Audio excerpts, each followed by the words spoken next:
سیدی سرکار اعلیٰ حضرت کا ذکر ضرور کیا جاتا ہے کہ وہ اپنے وقت کے ایک بہت بڑے عالم اور اپنے وقت کے مفکر تھے، مجدد تھے، اور آخر بیان کیا بھی کیوں نہیں جائے، ان کا ذکر کیوں نہیں کیا جائے، کیونکہ انہوں نے قرآن پاک کا ترجمہ اس انداز میں کیا ہے، کیونکہ سورہ فاتحہ کے اندر ایاک نعبد و ایاک نستعین، کہ ہم تیری ہی عبادت کریں اور تجھ ہی سے مدد چاہیں۔ ان کے علاوہ جو غیر مقلد جو وہ ترجمہ کرتے ہیں تو وہ صرف یہ کرتے ہیں کہ ہم تیری ہی عبادت کرتے ہیں اور تجھی سے مدد چاہتے ہیں، حالانکہ یہ نعبد جو فعل مضارع کا صیغہ ہے، اس کا ترجمہ اس لفظ کے اعتبار سے تو یہ ہونا چاہیے کہ ہم تیری ہی عبادت کرتے ہیں اور کریں گے، جیسے کہ ابھی تم نے سنا، اور ہم تجھی سے مدد چاہتے ہیں یا چاہیں گے، یعنی مانگیں گے۔ تو یہ چیزیں ہیں، لیکن اعلیٰ حضرت نے ایسا ترجمہ کیا، کیونکہ یہ دعائیہ جملہ بھی ہے، تو اعلیٰ حضرت نے ایسا ترجمہ کیا کہ سب چیزیں ایک ہی لفظ میں سمیٹ کر کے رکھ دی ہیں۔ اور وہ کیا ترجمہ کیا ہے کہ ہم تیری ہی عبادت کریں، یعنی اب اس وقت حال میں، زمانے حال میں بھی تیری عبادت کریں، اور ہم تیری ہی عبادت کریں، یعنی آئندہ زمانے میں بھی ہم تیری ہی عبادت کریں۔ اور یہاں پر دعا بھی پائی جا رہی ہے کہ اے اللہ ہم تیری ہی عبادت کریں،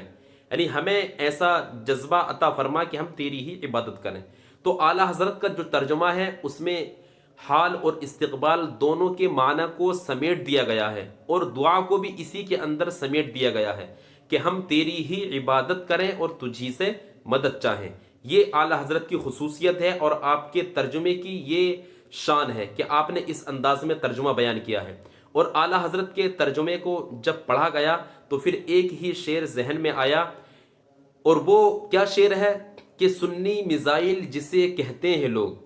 کہ سنی میزائل جسے کہتے ہیں لوگ، ارے وہی کنز ایمان ہے اعلیٰ حضرت کا۔ تو اعلیٰ حضرت کی شان کو چاہے کوئی کتنا بھی گرانا چاہے، ان کو مٹانا چاہے، لیکن آپ کے علم کو اور آپ کی ذات کو کبھی بھی وہ بھلا نہیں سکتا ہے۔ اگر جب بھی وہ آپ کی کتابوں کا، آپ کے علم کا جب مطالعہ کرے گا تو وہ چاہے کتنا بھی بڑا دشمن ہو، وہ ضرور یہ کہتا ہوا نظر آئے گا کہ اعلیٰ حضرت ہی وہ شخصیت ہیں کہ جنہوں نے قرآن پاک کا بہترین ترجمہ کیا ہے، جو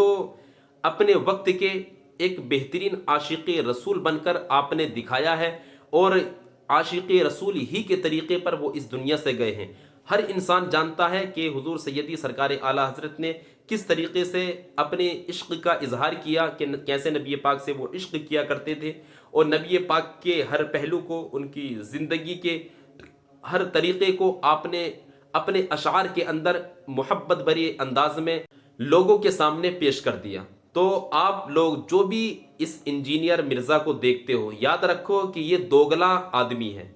کہ کبھی ادھر جاتا ہے، کبھی ادھر جاتا ہے، کبھی اس کی تعریف کرتا ہے، کبھی اس کی تعریف کرتا ہے،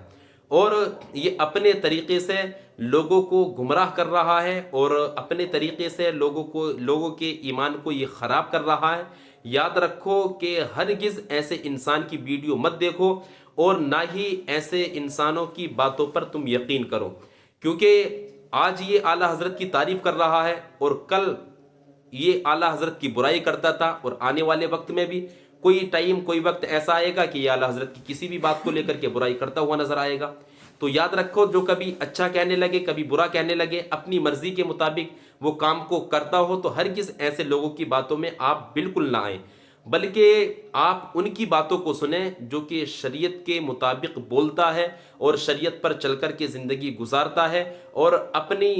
آواز کو، اپنی زبان کو صرف ایسا نہیں کہ کبھی اس طرف پھیر لیا، کبھی اس طرف پھیر لیا، بلکہ جو لوگ آپ کو لگتے ہیں کہ یہ حق پر ہیں، یہ نبی پاک صلی اللہ تعالیٰ علیہ وسلم سے محبت کرنے والے ہیں، اور اللہ تبارک و تعالیٰ کے فرمان کو یہ دل میں بٹھائے ہوئے ہیں، خدا کے خوف کو دل میں بسائے ہوئے ہیں، تو آپ لوگ صرف انہی کی باتوں کو مانیں اور انہی کی ویڈیوز کو دیکھیں۔ ہرگز ایسے لوگوں کی ویڈیو کو دیکھ کر آپ اپنے ایمان کو ہرگز خراب نہ کریں۔ اور ساتھ ہی ساتھ